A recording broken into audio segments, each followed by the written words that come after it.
एकमत झाले। काँग्रेस 129, पवारांची राष्ट्रवादी 12, ठाकरेंची शिवसेना 10 जागांवर लढणार असल्याची माहिती सूत्रांकडून मिळतेय। तर याची अधिकृत घोषणा होईल अशी देखील शक्यता आहे।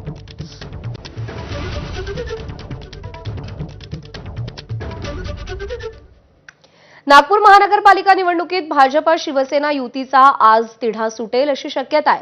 आज दुपारी पुन्हा बैठक होणार असून संध्याकाळपर्यंत युतीचं चित्र स्पष्ट होईल अशी शक्यता आहे।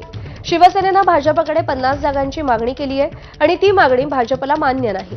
त्यामुळे गेल्या अनेक दिवसांपासून बैठका होऊनही जागा वाटपाचा तिढा काही सुटला नाही।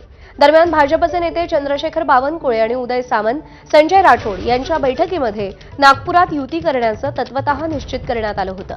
मात्र जागांचं गणित मात्र अजूनही सुटलेलं नाहीये।